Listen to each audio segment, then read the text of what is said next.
अस्सलाम वालेकुम dear viewers, मेरे चैनल पर खुशामदीद।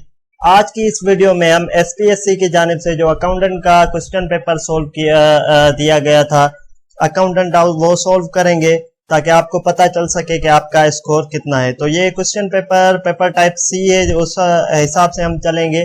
जो फर्स्ट क्वेश्चन है इसमें करंट रेशो बहुत ही सिंपल है, current asset divided by current liabilities. Second question है, a project should be accepted its internal rate of return. जो इसका करेक्ट ऑप्शन है answer C, the company's required rate of return. जो third question है, liquid और quick assets. तो liquid और quick assets is equal to current assets minus stock minus work in progress. इसका मतलब जो ऑप्शन ए है current assets minus stock plus work in progress, ये जो है करेक्ट ऑप्शन है। और उसके बाद क्वेश्चन नंबर 4 है, the following information is taken for the soul trader. के सोल ट्रेडर उसकी जो है क्लोजिंग कैपिटल है 13,008 और ओपनिंग कैपिटल है 12,000 उसने इन्वेस्ट किए, 3,000 का प्रॉफिट हुआ, तो टोटल कितना हुआ 15,000 में से उसकी ड्राइंग्स कितनी होगी 1,200 रुपए। तो इसका करेक्ट ऑप्शन ए है। कैपिटल इंक्रीज 1800 इंक्रीज हुआ 13,800 माइनस जो है 12। तो एक्सप्लेनेशन भी दी गई है ताकि आपको समझ आ सके कि 3,000 में से जो है आपके ड्राइंग्स होंगी वो 1,200 रुपए होंगे। Question number 5 is contribution margin. तो ये मैंने ब्रेक इवन एनालिसिस का आपको बताया था, वहां से क्वेश्चन आया है। जब हम सेल्स माइनस वेरिएबल कॉस्ट करते हैं तो हमें कंट्रीब्यूशन मार्जिन मिलता है। तो इसका जो डी ऑप्शन है, revenues remaining after deducting the variable cost and may be expressed as a unit contribution margin.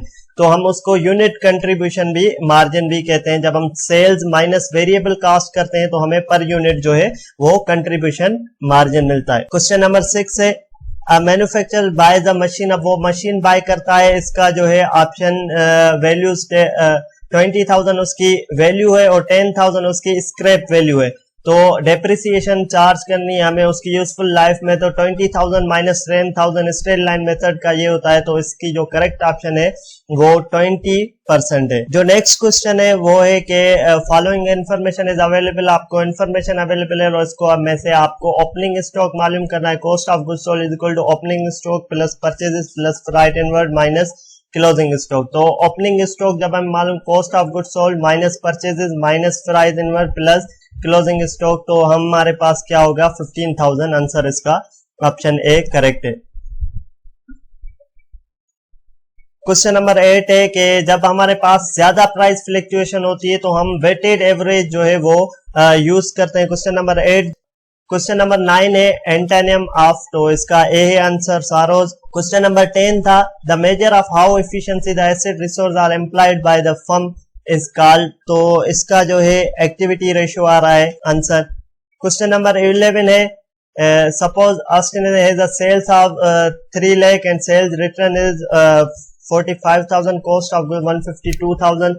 तो इसका जो करेक्ट ऑप्शन है वो है 1,03,000। ग्रोस प्रॉफिट हम क्या करते हैं, सेल्स माइनस जो है हम कॉस्ट ऑफ गुड्स सोल्ड करते हैं। तो नेट सेल्स जो है हमारे minus cost of goods sold होगा, तो हमारे पास 1,03,000 का प्रॉफिट आएगा। 12 which of the following is the main aim of cost accounting. तो इसमें जो है cost control, cost price fixation, जो answer D all of the above correct है। और कहीं कहीं पर जो कंफ्यूजन है कि कुछ लोग कह रहे हैं कि इसका जो है cost ascertainment just answer D सही है, तो ये की में पता चलेगा।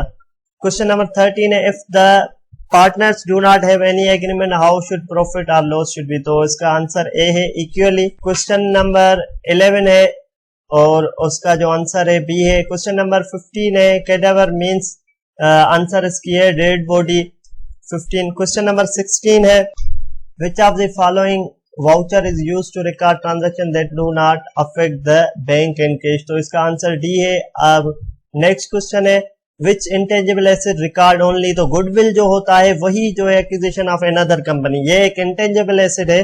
जब भी हम कंपनी को अमलगमेशन करते हैं, कंपनी को किसी को बेचते हैं, तो उसकी जो गुडविल होती है वही एक इंटेंजिबल एसेट होता है जो रिकॉर्ड होता है। इसका answer B is correct. Question number 19 है, चेंज द वॉइस। तो इसका answer A is correct. Question number 21 है, पॉसिबल आंसर जो है इसका accrual concept. The question mention the cash sales and total sales implying that the trading is using the asset concept which is recognised revenue when earned. regardless of when cash is received।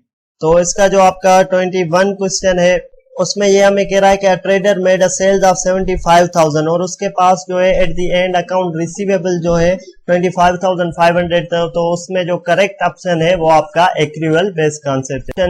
22 है उसका B option सही है according to the जो आपका paper type सी है। Question number 23 है dealing with creditors और debtors. जो 23 है रियल अकाउंट्स। तो रियल अकाउंट्स जो होते हैं वो आपके बैलेंस शीट के अकाउंट होते हैं और इसमें जो ऑप्शन ए है वो करेक्ट है।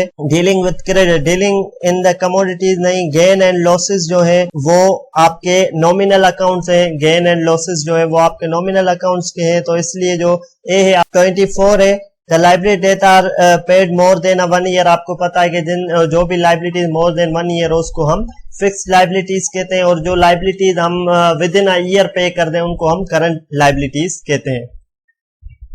क्वेश्चन नंबर 25 है जो आपका एक सब्जेक्ट है आपकी प्रीवियस जनरल नॉलेज का क्वेश्चन कहते हैं। तो इसमें से आपका जो है जो option a general agreement on tariff and trade GATT after the world war 2 हुआ था। क्वेश्चन नंबर 26 है इसका ऑप्शन डी करेक्ट है। इंग्लिश को मैं आपको जो है एक्सप्लेन नहीं कर रहा। क्वेश्चन नंबर 27 है fundamental accounting assumptions are fundamental business entity. Question number 28 है a book keeper mistakenly trace the capital expenditure. जब हम कैपिटल एक्सपेंडिचर को करंट जो है रेवेन्यू एक्सपेंडिचर रिकॉग्नाइज करेंगे तो उससे क्या होगा, हमारा ग्रॉस प्रॉफिट अंडर स्टेटेड हो जाएगा।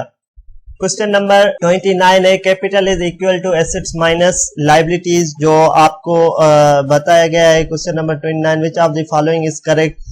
तो capital is equal to the assets plus liabilities, ये गलत है। तो इसका जो ऑप्शन डी है capital is equal to assets minus liabilities, क्योंकि accounting equation assets is equal to liabilities plus capital. तो अब हम सेकंड साइड लाइबिलिटीज को शिफ्ट करेंगे तो वो माइनस हो जाएगी। Asset minus liabilities is equal to capital.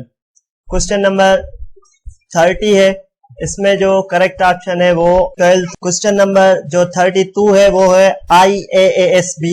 उसका जो करेक्ट ऑप्शन है वो सी है international auditing and assurance standard board. इसमें जो है आपका मोस्ट जो है वो आपका mission objective strategies and trades, ये जो है आपका करेक्ट ऑप्शन है।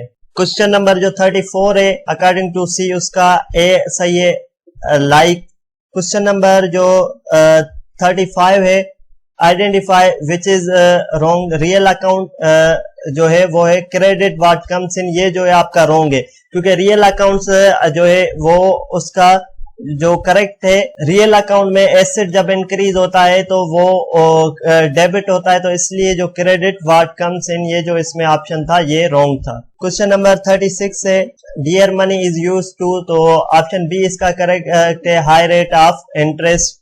क्वेश्चन नंबर 37 जो है कॉस्ट जो है बेसिकली वो हिस्टोरिकल कॉस्ट बेस पे की जाती है, तो cost concept refers to the historical cost principle. Question number 38 जो है इसका जो डाउट है इस क्वेश्चन नंबर जो 39 है वो उसका ऑप्शन है मटीरियलिटी। जो स्मॉल चीजें हैं पेंसिल्स लाइक फाइल्स उनको जो है मटीरियल, इसमें एक्सप्लेनेशन ऑलरेडी दी हुई है। क्वेश्चन नंबर 40 जो है उसका सी ऑप्शन करेक्ट है और क्वेश्चन नंबर 41 जो है उसका ऑप्शन एक liquid ratio measure the company to meet short terms obligations. Question number 42 कह रहा according which of the following is not the stage in the change process. तो change process में स्टेज नहीं है, तो अकॉर्डिंग टू जो solution ये कह रहा है कि मॉडर्न अनफ्रीजिंग चेंजिंग एंड रिफ्रीजिंग है और जो इसका जो ऑप्शन डी है रिस्ट्रेनिंग, ये जो है आपके ऑप्शन करेक्ट है। क्वेश्चन नंबर 43 है उसका बी ऑप्शन करेक्ट है। क्वेश्चन नंबर जो 44 है उसका जो है वो आपका 21 अक्टूबर जो है वो करेक्ट ऑप्शन है। क्वेश्चन नंबर जो 45 है the debtors collection period has been increase. ये जो क्वेश्चन नंबर 45 है there is the deterioration in the management of working capital, तो उसका जो ऑप्शन सी है वो करेक्ट है। क्वेश्चन नंबर 46 का आंसर सी करेक्ट है और क्वेश्चन नंबर 4 ई भी है क्या the economic value added. Question number 48 का जंक मार्ट। क्वेश्चन नंबर 49 का जो है वो आंसर ए है और क्वेश्चन नंबर 50 का आंसर है। तो उम्मीद करता हूं कि आपको इन्फॉर्मेशन मिल गई होगी कि अकाउंटिंग, और आप अपना स्कोर चेक करें, देखेंगे आपने कितने करेक्ट किए हैं, आपको इसमें से अंदाजा हो जाएगा। इसमें से हो सकता है कुछ एक दो एमसीक्यूज में डाउट और करेक्ट, अगर कुछ एक आधी मिस्टेक है तो वो आप जो है करेक्ट ऑप्शन बता सकते हैं। इट इज नॉट फाइनल कि यही अब आंसर किया है तो हम देखेंगे उसमें, बट 90% आई एम श्योर कि यही आंसर है।